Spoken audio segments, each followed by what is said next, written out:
খুব ক্লান্ত হয়ে আকাশের দিকে তাকালে মনে হয় কেউ একজন যেন বলছে, হতাশ হইও না, নিরাশ হইও না, আমি সব দেখছি, শুনছি, সব একদিন ঠিক হয়ে যাবে।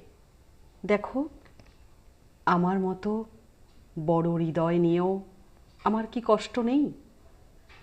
তবুও তো আমি হাসছি, আমি রোদ ঝলমল করছি, চাঁদের অন্ধকারকেও মেনে নিয়েছি, চন্দ্রগ্রহণকেও হাসি মুখে গ্রহণ করেছি।